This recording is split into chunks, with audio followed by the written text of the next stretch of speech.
यहां से ना ये पेज नंबर 45 पे advantages and disadvantages of potentiometer लिखे हैं, ठीक है।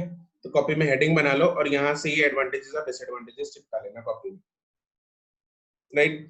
डिसएडवांटेजेस क्या है? सबसे मेजर डिसएडवांटेज तो यही है कि वो बहुत बल्की साइज होता है उसका, ठीक है, and it is difficult to maintain and use, right. तो वही चीज है, तो it is cumbersome, right. And दूसरा जैसे डिसएडवांटेज दे रखा है, दो एडवांटेज दो डिसएडवांटेज आपको याद होने चाहिए, वो बस वो याद कर लेना, पेपर में आ जाते हैं, राइट। 2 डिसएडवांटेजेस या 2 एडवांटेजेस ऑफ द पोटेंशियोमीटर, ठीक है। तो दूसरा है कि एरिया ऑफ जो क्रॉस सेक्शन, देखो ये इसका प्रिंसिपल ही जो है वो ये है कि क्रॉस सेक्शन वायर का जो एरिया है वो यूनिफॉर्म होना चाहिए। क्यों होना चाहिए? इसका भी रीजन हमने समझा था, क्यों होना चाहिए, ताकि रेजिस्टेंस जो है वो हर पॉइंट पे, हर पर यूनिट लेंथ जो है वो सेम रहे। अगर कहीं से तार मोटी पतली हो गई तो जहां से पतली हो जाएगी वहां पे रेजिस्टेंस बढ़ जाएगी, तार एरिया कम हो जाएगा तो रेजिस्टेंस बढ़ जाएगी, तो करंट जो है वो सॉरी एरिया जो है वो क्रॉस सेक्शन का यूनिफॉर्म नहीं रहेगा, ठीक है।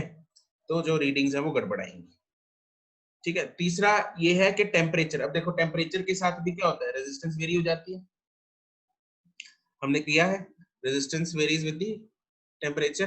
तो टेम्परेचर भी जो पोटेंशियोमीटर वायर का है वो कांस्टेंट रहना चाहिए, राइट। लेकिन करंट फ्लो करते करते देखो इनिशियली कुछ और रीडिंग्स आएंगी, करंट फ्लो करेगा, थोड़ी बहुत हीटिंग इफेक्ट्स आएंगे उसमें आई स्क्वायर आर टी करके, थोड़ी बहुत वो हीट हो जाएगी तो थोड़ी बहुत उसकी रेजिस्टेंस चेंज हो जाएगी, जिसकी वजह से करंट चेंज हो जाएगा, तो रीडिंग्स में थोड़ी बहुत फ्लक्चुएशंस आ सकती हैं। तो ये थोड़े बहुत इसके डिसएडवांटेजेस हैं, राइट। और एडवांटेज, इसका सबसे बड़ा एडवांटेज क्या है? एडवांटेज ये है कि, बताना जरा एडवांटेज मेरे को, कौन बताएगा इसका एडवांटेज? हैंड रेज करो, कौन कौन बताएगा इसका सबसे बड़ा advantage? You have to explain that advantage.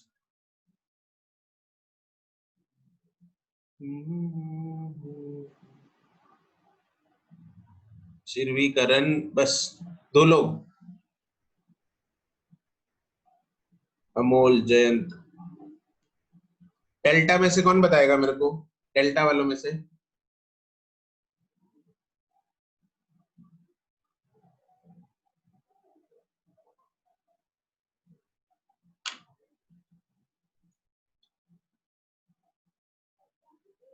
Kritika is from delta ना? Kritika explain Yes, sir. बोलो। सर पोटेंशियोमीटर पोटेंशियल डिफरेंस की एक्यूरेट रीडिंग देता है कैसे और कोई करंट नहीं लेता, एक्यूरेट क्यों आती है? क्योंकि सर इसमें नॉन डिफ्लेक्शन यूज होती है, तो हाँ, यू आर वेरी क्लोज, बोलो बोलो। सर कोई करंट खुद लेता नहीं, और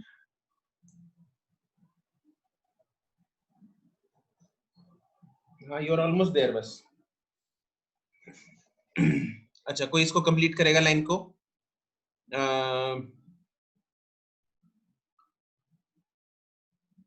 अमोल, कंप्लीट करो इसको।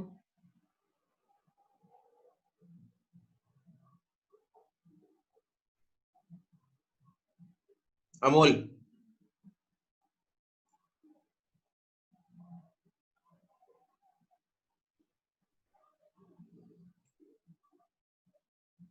चमन,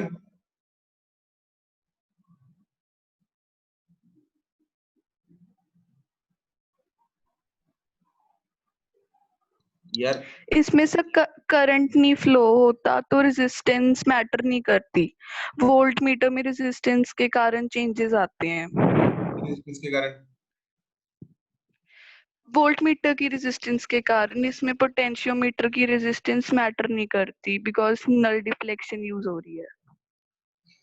हाँ, एक्चुअली जिस the correct answer would be, ठीक है, तुम लोग आसपास घूम रहे हो, बट ये है कि क्योंकि देखो इसमें नल डिफ्लेक्शन है, बिल्कुल ठीक है, ये लिखना वर्ड जरूरी है, नल डिफ्लेक्शन पे बेस्ड है, जिसकी वजह से जो सेकेंडरी बैटरी है, जो सेकेंडरी ईएमएफ है, सेकेंडरी सर्किट है, उसमें जो बैटरी लगी है जिसकी हमें ईएमएफ फाइंड करनी है, उसमें से खुद में से करंट फ्लो नहीं कर रहा, जिसकी वजह से उसकी इंटरनल जो रेजिस्टेंस है, बैटरी की इंटरनल रेजिस्टेंस, पोटेंशियोमीटर की नहीं, बैटरी की जो इंटरनल रेजिस्टेंस है उसमें से क्योंकि करंट फ्लो नहीं कर रहा तो वो खुद कुछ नहीं खा रही, देयरफॉर द वोल्टेज अवेलेबल या वोल्टेज जो रीडिंग आएगी वो पूरी ईएमएफ के बराबर आएगी।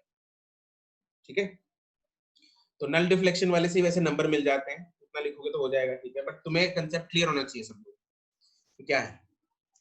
ठीक है, चलो इसकी वही है। द मेजरमेंट्स एडवांटेजेस में क्या आएगा, the measurements of the potentiometer are more accurate. Very good. क्यों है, उसका क्यों है, क्योंकि it works on the principle of no deflection method. ठीक है, तो there is no possibility of errors in measurements. ठीक है, बस वही इसी को दोबारा रिपीट कर दिया एक्चुअली तीसरे पॉइंट में। It does not draw any current from the circuit which is used to be major which is used for measurement. ठीक है, तो ये जो है इसके एडवांटेजेस और डिसएडवांटेजेस आप लोग लिख लेना। और सेंसिटिविटी वाला हमने समझा था उस दिन, it is highly sensitive so that measurement of very low values of voltages are possible. Sensitivity ज्यादा के लिए लेंथ ऑफ द पोटेंशियोमीटर ज्यादा होनी चाहिए, कम होनी चाहिए?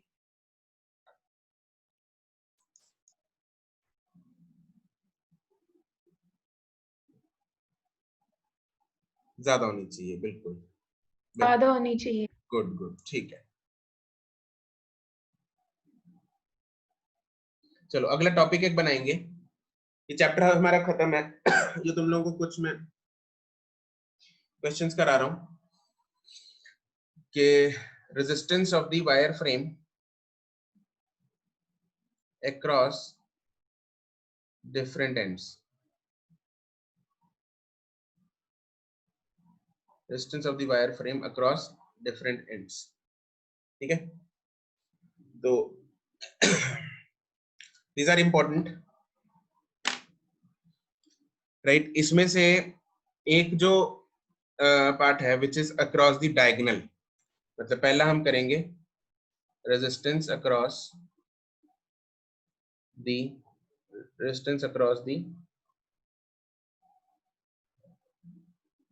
cube diagonal। यार यहाँ पे लिखो resistance of a cubical wire frame, cubical रह गया, resistance of a cubical wire frame across different ends. तो पहला है resistance across the cube diagonal, resistance across the cube diagonal.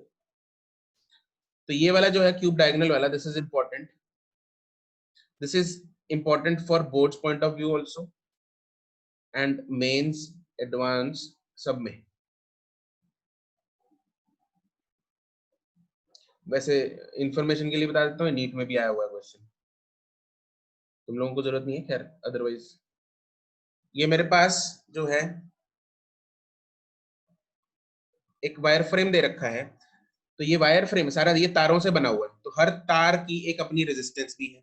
ठीक है, यहाँ पे हर एक की अपनी रेजिस्टेंस भी है, तो हर एक तार की अपनी अपनी रेजिस्टेंस बना दी है। ठीक है, तो हमें सबसे पहला काम क्या करना है, resistance across the cube diagonal, diagonal of the cube. तो डायगोनल ऑफ द क्यूब कौन सी होगी, मान लो ये है एक एंड ए और एक हैंड है ये वाला, मान लो इसको नाम दे देते हैं A B C D E F G H. तो मुझे ए और जी के बीच में ये डायगोनल होगी, A G is the diagonal of the cube, तो मुझे इन दोनों के बीच जो है वो रेजिस्टेंस फाइंड करनी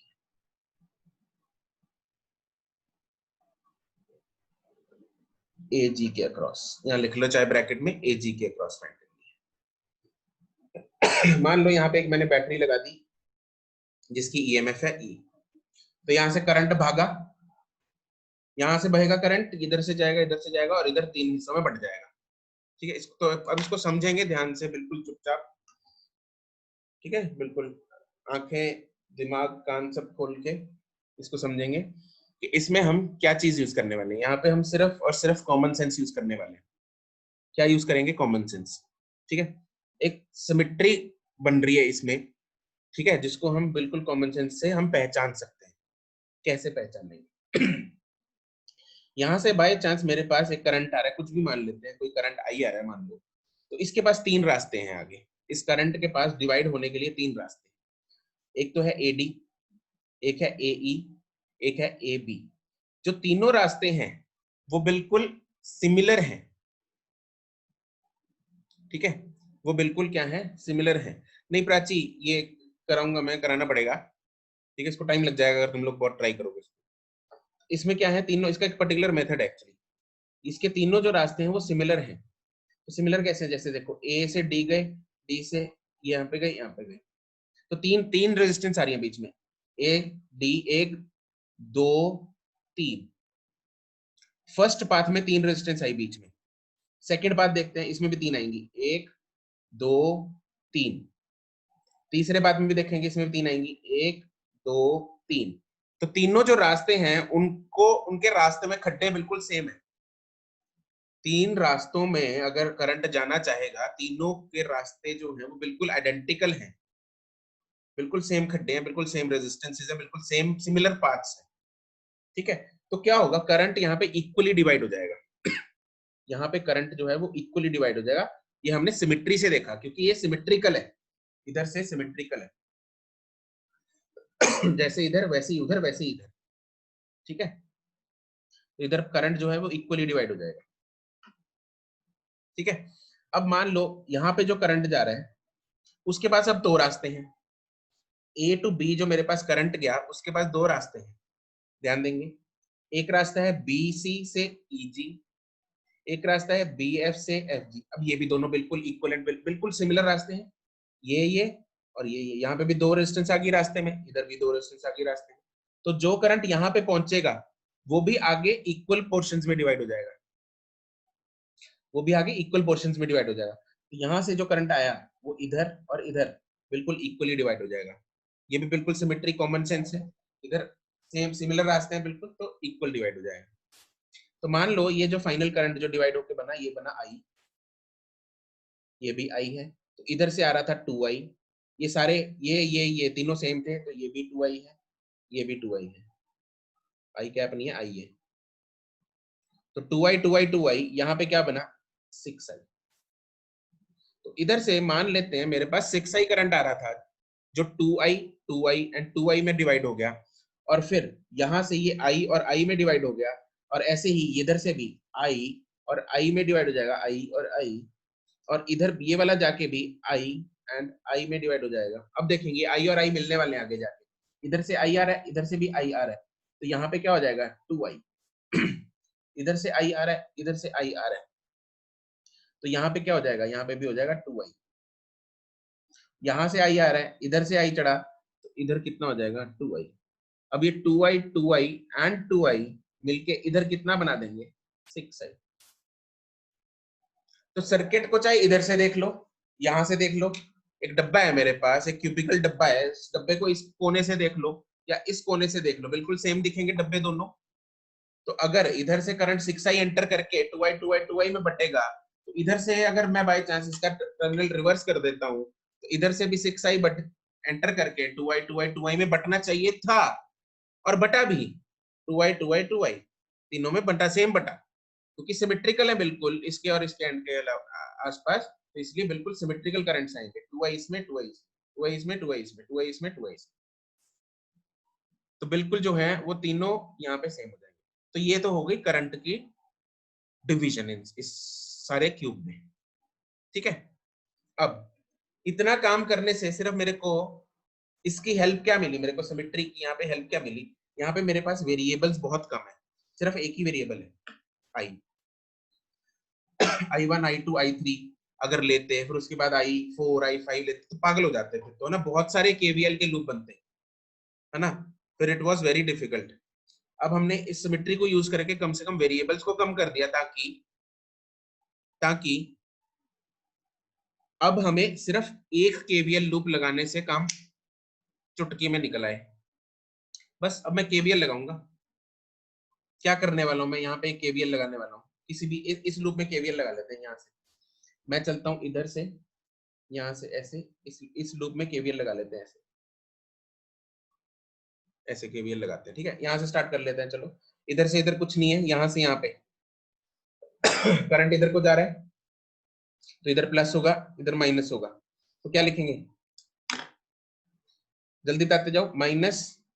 -2i इंटू यहाँ पे रेजिस्टेंस, ये सारी रेजिस्टेंस आर आर है, सबकी वैल्यू आर है, ऑल रेजिस्टेंसेस आर आर, तो 2i इंटू आर हो जाएगा। आगे इधर चलते हैं, इसमें ये भी रेजिस्टेंस है, यहाँ पे कितना है -i इंटू आर, फिर इसमें चलेंगे -2i इंटू आर, और इधर प्लस बाद वाला terminal E is equal to 0। तो मेरे पास आंसर क्या आएगा, मतलब इसकी इक्वेशन क्या है, इक्वेशन क्या बन जाएगी, कितने हैं 2 और 2 और 1 5, 5IR is equal to E। तो मेरे पास यहाँ पे I की वैल्यू क्या आ गई, E upon 5R, this is equation number 1। I की वैल्यू क्या आ गई, E अपॉन 5R, ठीक है। अब अगर मैं मान लेता हूं इस सारे डब्बे की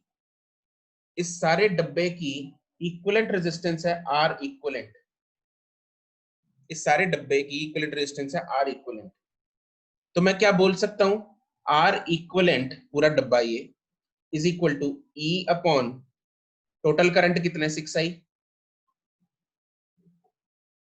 R इक्विवेलेंट यहाँ पे मान लो इसको हटा के सिर्फ यहाँ पे R इक्विवेलेंट बना देते हैं, तो R इक्विवेलेंट क्या होगा E अपॉन 6i। तो यहां से मेरे पास I की वैल्यू क्या आएगी, E अपॉन 6R इक्विवेलेंट, या मतलब इन दोनों इक्वेशंस को यूज कर लेंगे। तो इक्वेशन 1 और 2 को जब हम यूज करेंगे, दोनों को कंपेयर कर देंगे, तो E और E उड़ जाएगा, या डिवाइड कर दो, कुछ भी कर लो, तो मेरे पास जो R इक्विवेलेंट बचेगा, R इक्विवेलेंट क्या बचेगा 5R/6, दैट्स इट। ये आपको याद रख लेना है, याद रख लो, ठीक है। ये याद इसलिए रखना है, जस्ट इन केस क्वेश्चन ये आता है तो आपको सॉल्व करने की जरूरत नहीं पड़े, ठीक है। इसका स्टैंडर्ड रिजल्ट है, this is a standard result. R की वैल्यू क्वेश्चन में 2 ओम भी दे सकते हैं, सारी 1 ओम भी दे सकते हैं, 10 ओम भी दे सकते हैं, कुछ भी दे सकते हैं, यहाँ पे वैल्यू डाल देना, और कुछ नहीं। क्वेश्चन बहुत सिंपल है देखने में बहुत मुश्किल है बहुत सिंपल। चमक गया सबको,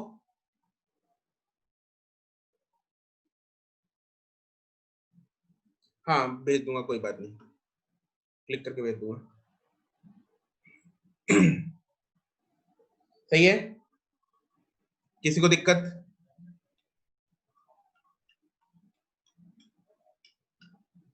चलो इसका दूसरा पार्ट, नहीं प्राची ऐसा नहीं आता, और उसका फिर कोई तरीका नहीं है, वो तो फिर मल्टीपल केवीएल्स लगाने पड़ेंगे, एक इसमें अगर 8 डिफरेंट होंगे फिर तो it is very lengthy,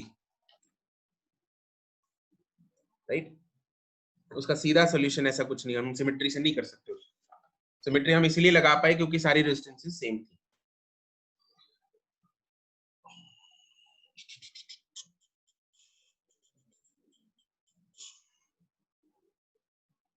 second step कौन सा, ये वाला आर इक्विवेलेंट वाला, अमोल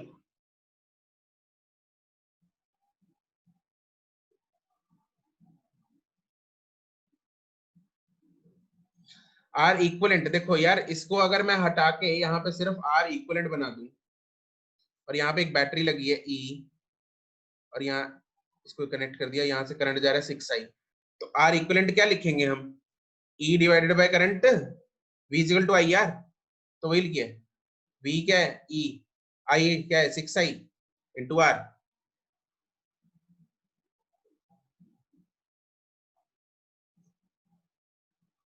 ठीक है। चलो सेकंड हम करेंगे resistance across the face diagonal, resistance across the face diagonal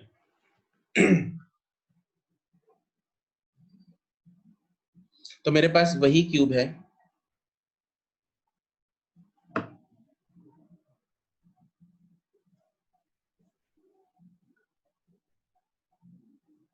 A B C D E F,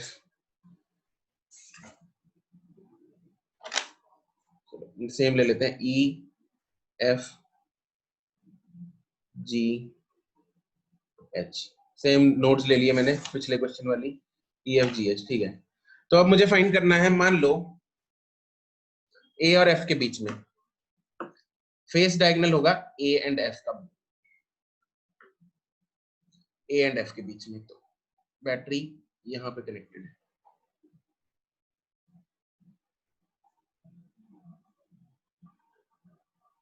यहाँ कनेक्टेड है। ठीक है, तो अब मुझे ये रेजिस्टेंस फाइंड करनी है, हर जगह पे ये रेजिस्टेंस है R, all resistances are same which is equal to R. Okay, चलो अब इस क्वेश्चन को सॉल्व करने का क्या तरीका है? इस क्वेश्चन को सॉल्व करने का एक तरीका है कि इसको अगर मैं ऊपर से देखूं यहां से, ठीक है, इधर से अगर मैं इस क्वेश्चन को देख रहा हूं तो इधर से देख के इसको ना क्यूब को ऐसे चिपका दो जमीन पे, जमीन पे चिपका देते हैं इस क्यूब को। ठीक है, जब इसको जमीन पे ऊपर से टॉप व्यू देखेंगे और इसको जमीन पे चिपका देंगे तो ये वो जो बीच वाला स्क्वायर है ये इसके बीच में ऐसे समझ लो सेंटर में आ गया।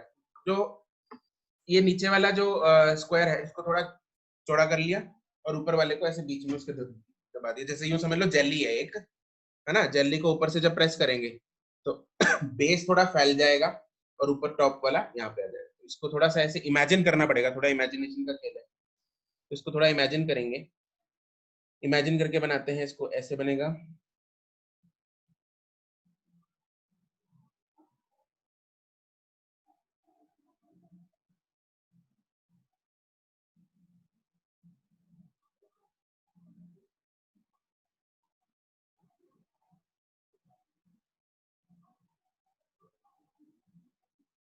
तो यहाँ पे ये पॉइंट था ए बी सी, नहीं सी नहीं, ए बी, ये है एफ, एफ एंड ई, और ये था सी, ये डी, और ये जी एंड एच। ये इमेजिन कर पा रहे हो? यहां से ये वाला इमेजिन कर पा रहे हो? ऊपर से देखो इसको, इमेजिन हो पा रहा है?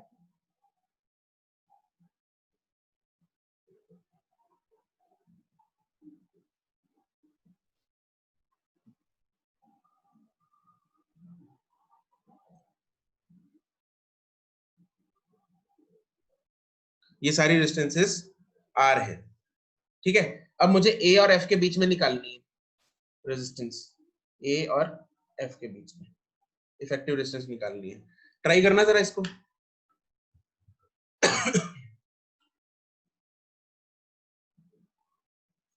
चलो मुझे बताओ क्या करेंगे इसमें, कौन सा कुछ लगा सकते हैं इसमें? कोई सिमेट्री सिमेट्री दिख रही है तुम लोगों को? क्या लगाएंगे? फोल्डिंग सिमेट्री लगा सकते हैं। बिल्कुल गुड, इसमें लगा सकते हैं फोल्डिंग सिमेट्री। इसको ऐसे फोल्ड कर दो इधर एक साइड में,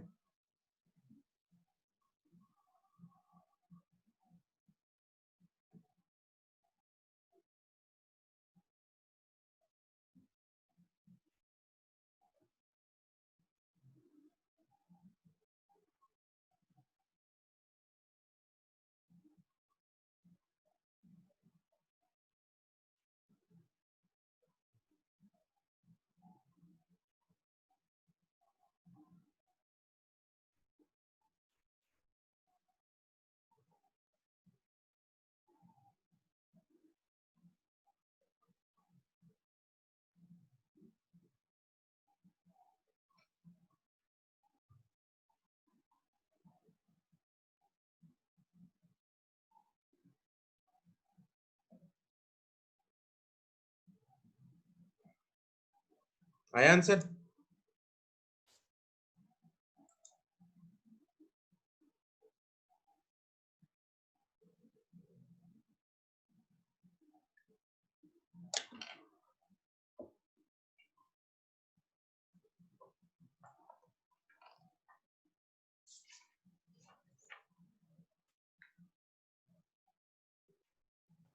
सर मेरा आंसर ठीक है?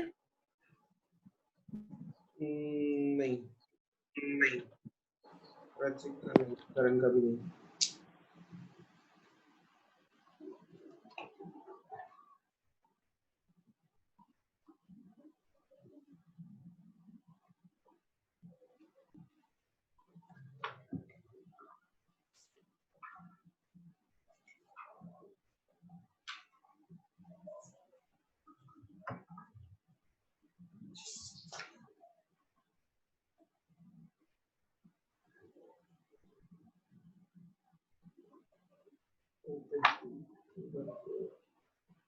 क्या भेजा है तुमने? एक सेकेंड। हाँ ठीक है सॉरी। छवि का, शिरवी का सही है, अर्पिता का सही है,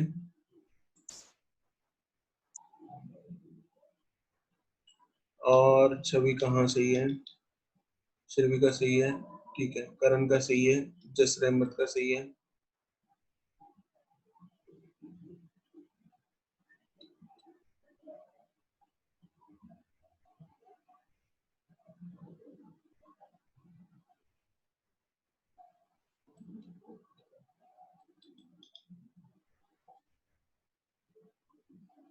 जैस्मीन का सही है,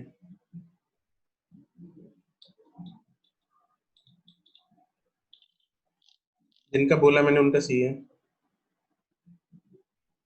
आर्यन का, गर्व का,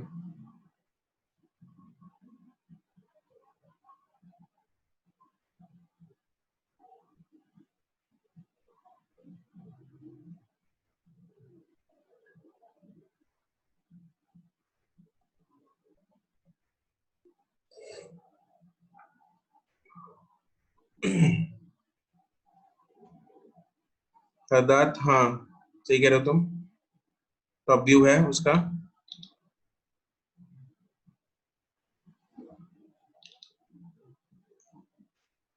प्राचीन नहीं, आंसर गलत है तुम्हारा।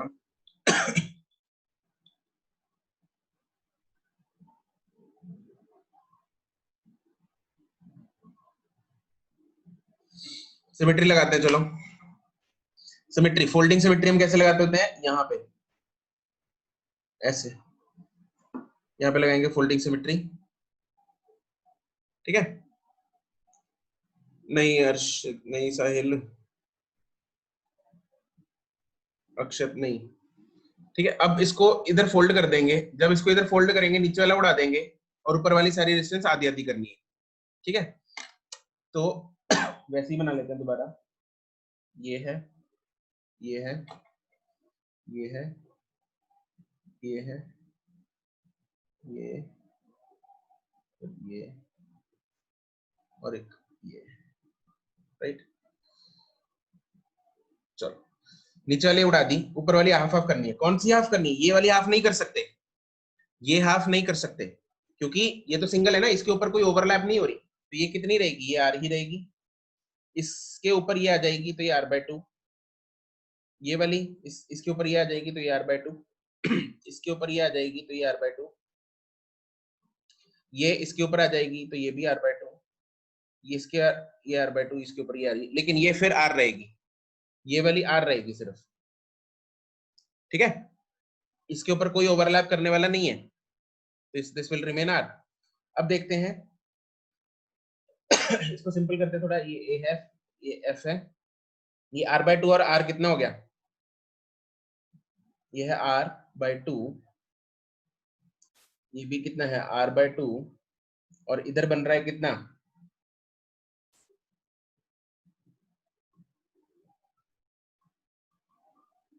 r/2 और r हो गया 3/2r, इधर भी हो गया 3/2r, ये बीच में r/2, ये है f, ये है a, ठीक है। Now p/q is equal to r/s, ये व्हीटस्टोन ब्रिज बन रहा है, तो बीच वाले को उड़ा देंगे, p/q is equal to r/s बन गया, ठीक है। तो जब इसको सॉल्व करेंगे, ऊपर कितना बन गया? r,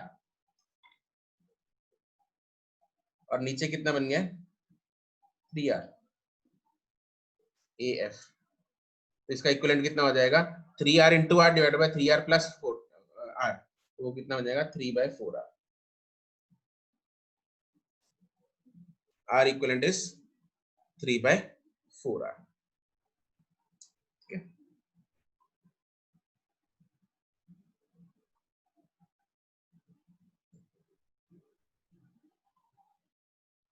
अर्पिता लगा सकते हैं इसमें मिरर, लेकिन फोल्डिंग आसान है। Okay sir. इस क्वेश्चन के लिए फोल्डिंग आसान है, समझ गए? कोई दिक्कत इसमें? ये रिजल्ट भी याद कर लो, 3 रिजल्ट्स हैं इसमें, तीनों याद कर लेना। पहला है 5/6, दूसरा है 3/4, और तीसरा हम करेंगे, तीसरा हम करने वाले हैं रेजिस्टेंस फेस डायगोनल हो गया, हाँ, one side resistance across one side of the cube। कोई एक साइड ले लेते हैं, मान लो AB।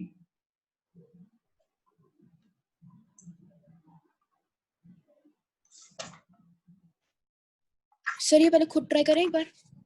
कर लो, ट्राई करो।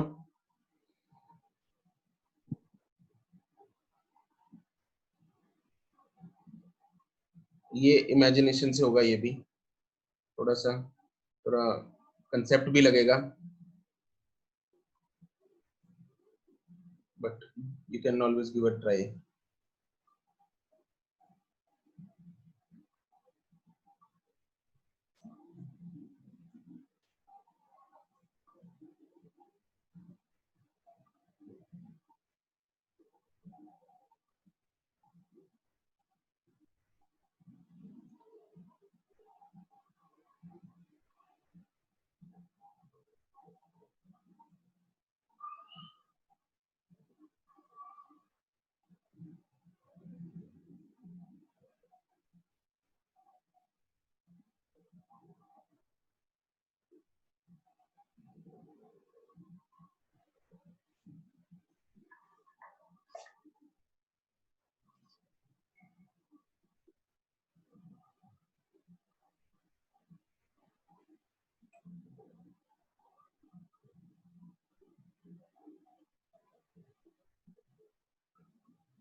नहीं शिरवी,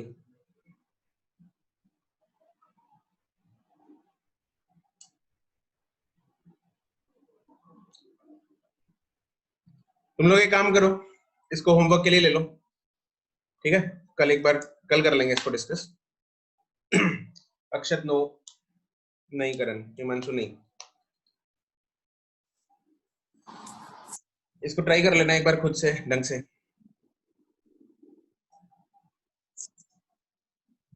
ठीक है? मैं हिंट दे देता हूं तुम लोगों को, एक्चुअली इसके लिए थोड़ा हिंट चाहिए होगा तुम्हें ना। इसमें इसका आंसर बता देता हूं, आंसर है इसका 7/12R, राइट?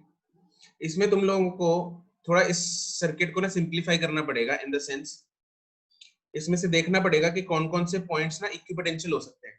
देखो हम क्या करते हैं, मिरर, ये जो फोल्डिंग सिमेट्री है, इस फोल्डिंग सिमेट्री में हम ये जो इसको फोल्ड कर रहे हैं, बेसिकली क्यों कर पाते हैं हम इसको?